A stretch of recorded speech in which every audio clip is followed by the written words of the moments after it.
Assalamu alaikum.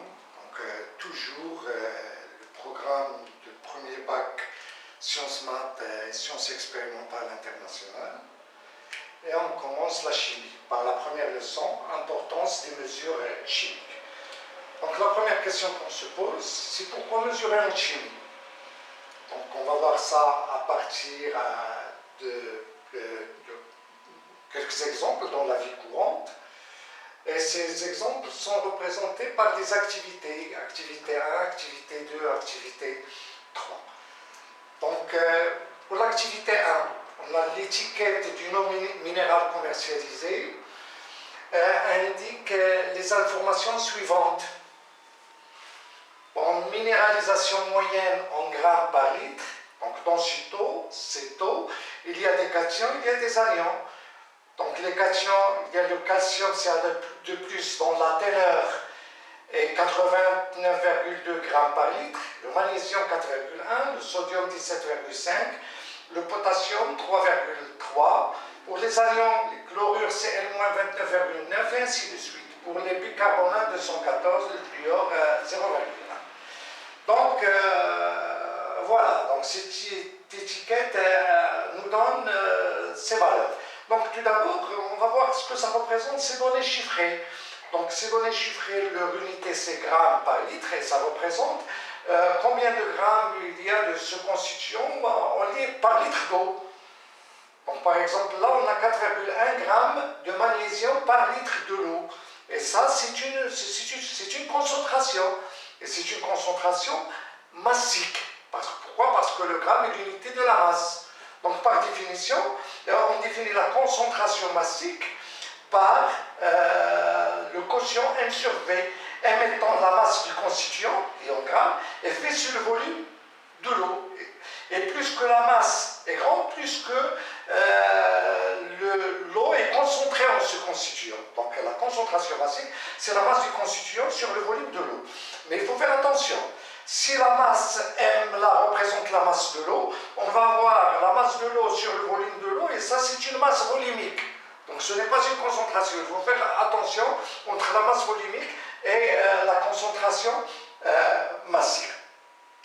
Donc l'objectif de ces résultats, de ces données qui se trouvent dans l'étiquette, c'est d'informer le consommateur avant d'acquérir l'eau pour la consommer. Par exemple, s'il y a une personne qui souffre d'une tension artérielle, il ne doit pas consommer beaucoup de sodium. Donc il doit acquérir une eau où la concentration massique en sodium est raisonnable. Voilà. Donc le premier objectif de la mesure, c'est donner des informations aux gens qui sont intéressés. Donc l'activité numéro 2.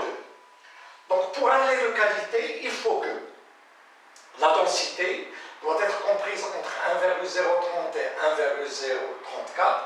Le pH du lait doit être compris entre 6,5 et 6,7. Voilà. On a fait des mesures pour le lait. Mesure de la densité, mesure du pH. Donc tout d'abord, on va voir ce que ça veut dire une densité, la définition.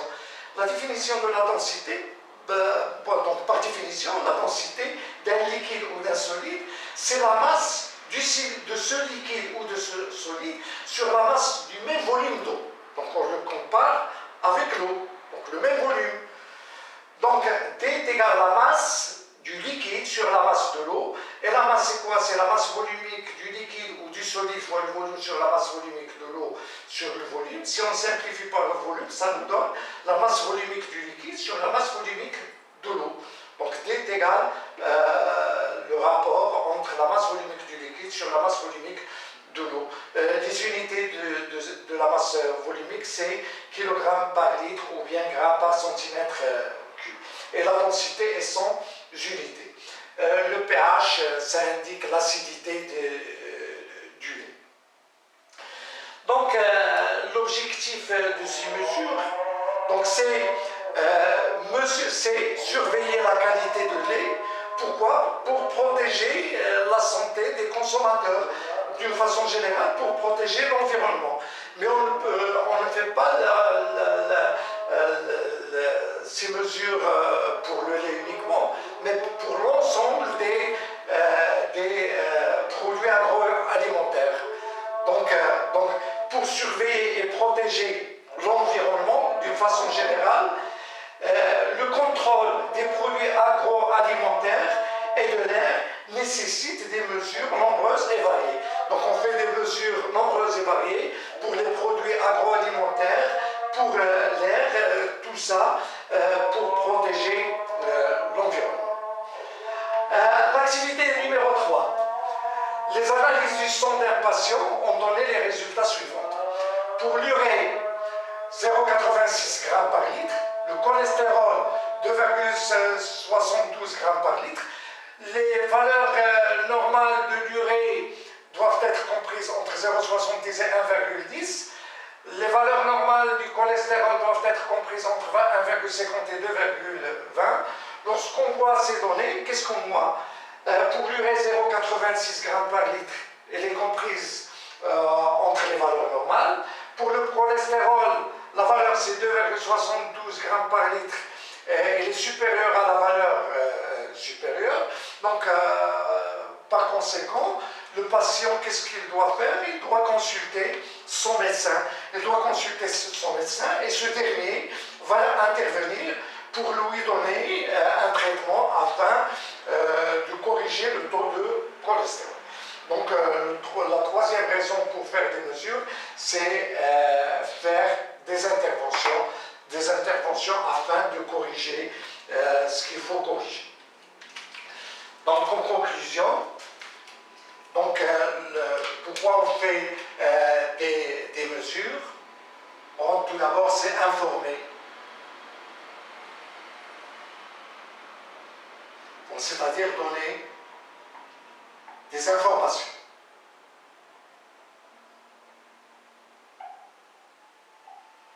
Aux intéressés.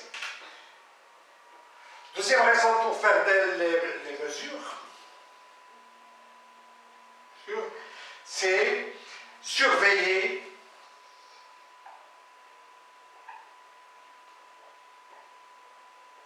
et protéger.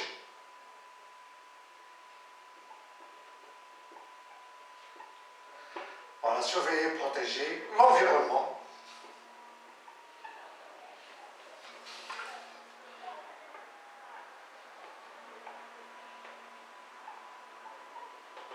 Bon, par exemple, surveiller la qualité de l'air, surveiller la qualité d'un produit agroalimentaire, etc.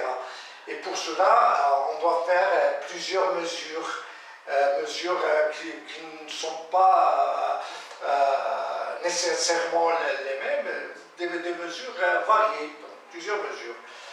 Donc l'environnement, la santé, etc.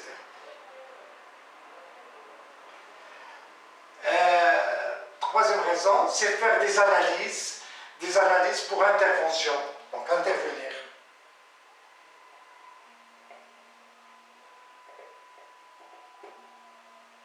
Voilà, intervenir. Voilà, c'est pour ça, ce sont les raisons pour lesquelles on fait des mesures en chimie.